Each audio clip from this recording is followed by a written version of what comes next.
Hey everybody, and welcome back to BK's Bullets. Today we're going to talk about Hawkeye, episode 6.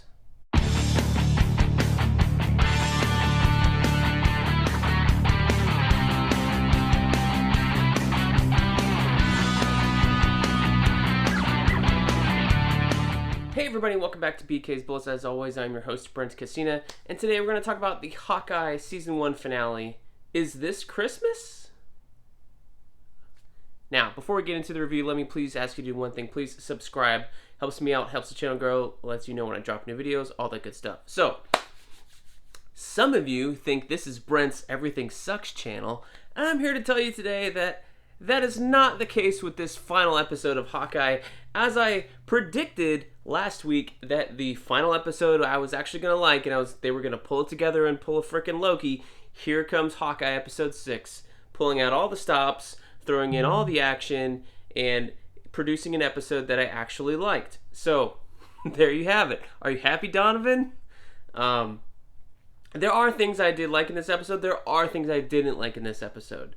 But it felt, while it was very entertaining, and while I did laugh at the jokes this time, there was one, I forget, Yelena. Yelena was the delight this episode as opposed to last episode where I felt her sequence dragged on a little bit too long. Here she was used in, I feel like, just the right amount, the right, level of charm, of, anger, all that good stuff.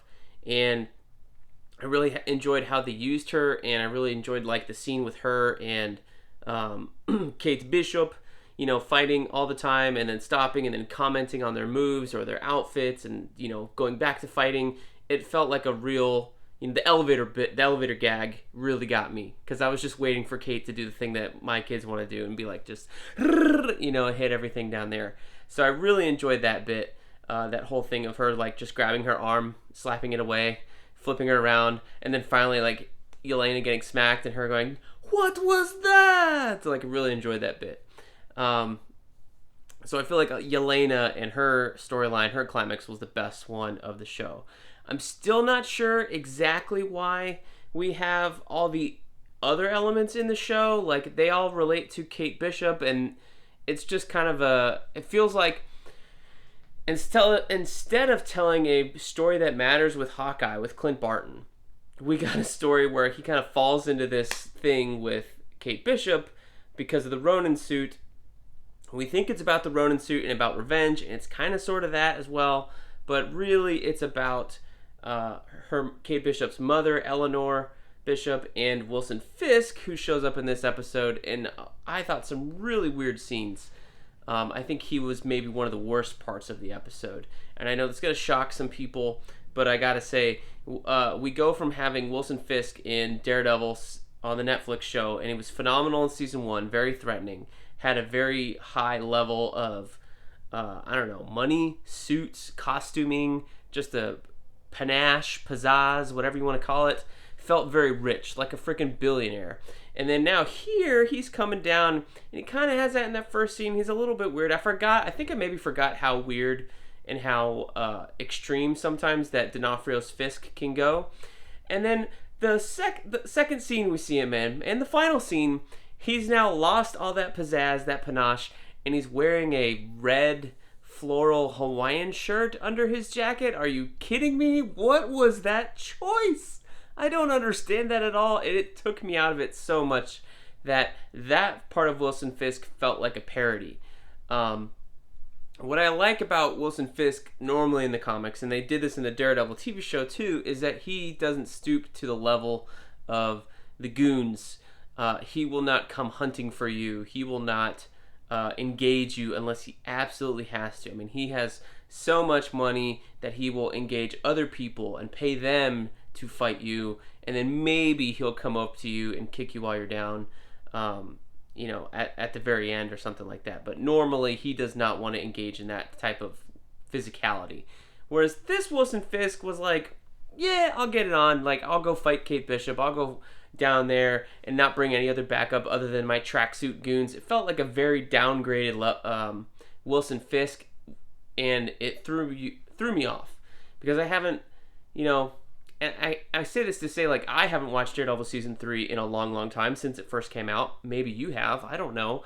But there was no, I'm not saying they have to have any backstory here, but there was no explanation of, like, why this guy went from really fancy to then, like, really cheesy with this shirt choice, and then decided to get involved in why his main gang was the Tracksuit Mafia.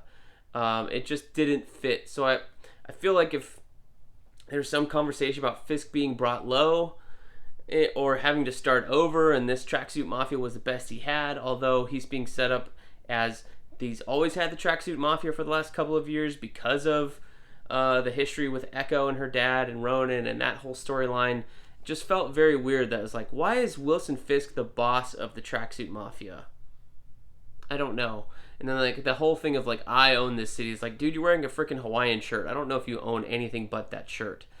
So, just my thoughts. And, you know, to have Echo seemingly kill him at the end of the episode just felt really weird. Like, okay, we know he's not dead. I mean, we don't know for a fact, but I don't believe that they would have brought him into this show to use him for all of one episode just to kill him. So, and D'Onofrio's so beloved by fans. His performance in the Daredevil TV show is so phenomenal that I feel like if they're going to really give him something to do, then it was a waste of a climax, a waste of a cliffhanger, so to speak, to have this pan up and then a gunshot heard and you not know if he's dead or alive. But the implication, since the last thing you saw was a gun to his head, that he was dead. So I don't really appreciate that. I thought that was a little dumb. It's like, come on, we know this isn't real. Like, just show it or don't, you know? Like, this is silly. The other thing I did like was the Larpers having their own costumes and putting them on. And, like, you had the two females and, like, the one of them's a former cop, the firefighter guy who Clint was crashing with, and the blonde girl show up and get a hero shot in their costumes, like, da, da, da, da. But then here comes, like, the fat guy is in the next shot in his costume. I'm like, why doesn't he get a hero shot? Just because he's a different size? Like, just because he doesn't fit the archetype? Like, I think it would have been better and just as good if you had all four of them in their hero shot in their costumes. Like, why does he just get to run out? I felt bad for that actor, honestly, because he looked darn cool in his super LARP costume just as much as everybody else did, and he deserved his own moment. So I gotta say, Marvel, if you're gonna do that, don't leave the fat people out. It's not nice. Very not nice. So he deserved his own moment, and he was doing just as good a job telling people where to go. I love the chest bump he gave that guy, you know, with the tracksuit guy. I really enjoyed that bit. So I thought that finally did pay off. I was like, oh, these guys are interesting. It's a shame they weren't this interesting in the other 5 episodes when we, like, visited them, you know, and I feel like, man, we could have really gotten more character interaction with them instead of this weird Clint and Kate. Like, everything about this show I felt was more interesting than the Clint and Kate relationship up until he goes, "You're my partner," at the beginning of this episode. Like, everything before that I could have done with less of. And then finally it culminated here, and it was like, oh, I really enjoy this part. Well, yeah, I guess, Brent, the culmination is something that happens at the end of something, sure, after you've been building to it. But I'm saying to you, who's saying that to me, that maybe you could have had that coalesce or culminate earlier in the series as to give other people something to attach to, instead of this I don't want to be here Clint Barton that we had for the last 5 episodes. And then all of a sudden at the end of last episode and into this one, he finally decides that she is his partner. He does want to be here. Her mess is his mess, etc., etc. Just my thing. It would have made the show a little bit more enjoyable if we didn't have him, like, trying to get rid of her for 5 episodes. Like, first episode, second episode, fine. By the third, like, we figured out she was gonna stay. She figured out she was gonna stay. Why didn't Clint figure it out earlier? Just my thing. But yeah, I really do feel like everybody else other than Clint Barton was the more interesting aspect of the show. Especially these LARPer guys. I could have done with more of them interspersed throughout, especially how they used them here. I really, really did enjoy that. So, you know, the thing with Yelena at the end, her confrontation with Clint on the ice did feel like real and necessary and deserved and earned. I still have my critique from last episode saying, like, well, If you really hated him before, why did you need to have a contract to decide to go kill him? That's just me. So, I don't know. We'll see. Anyway, that's my thoughts on Hawkeye episode 6. I did enjoy it. I did think it pulled Loki, though, with a majority of like kind of so-so or sucky episodes, and then finally something that was really good. But you know, I'm hoping the next Marvel shows don't do this same trope of like, you know, saving everything until the last episode. I want to see them spread it out a little bit more.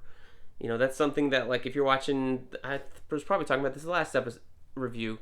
If you're watching FBI or Law and Order, like they managed to have a little bit of action or something, you know, in every episode. And I think Hawkeye was trying to do that, but they went so far out here to be like entirely action that it was like, well, I had episodes that there was felt like there was nothing at all.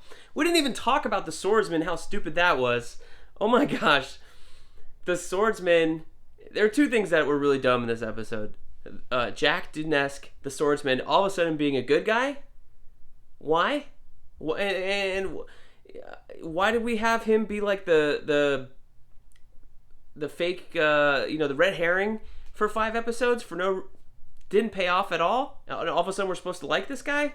No, that was really dumb. The other thing that I thought was really dumb too is all of a sudden Clint knows how to make his own arrows.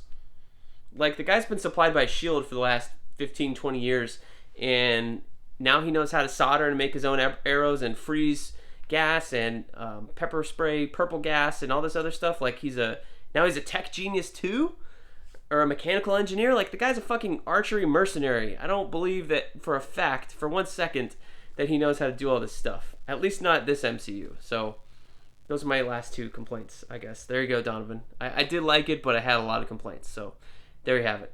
Hopefully the next show is better. We will see that when it drops, and we will be here next time with you guys reviewing it here on BK's Bullets. We'll see you next time in the Funny Pages.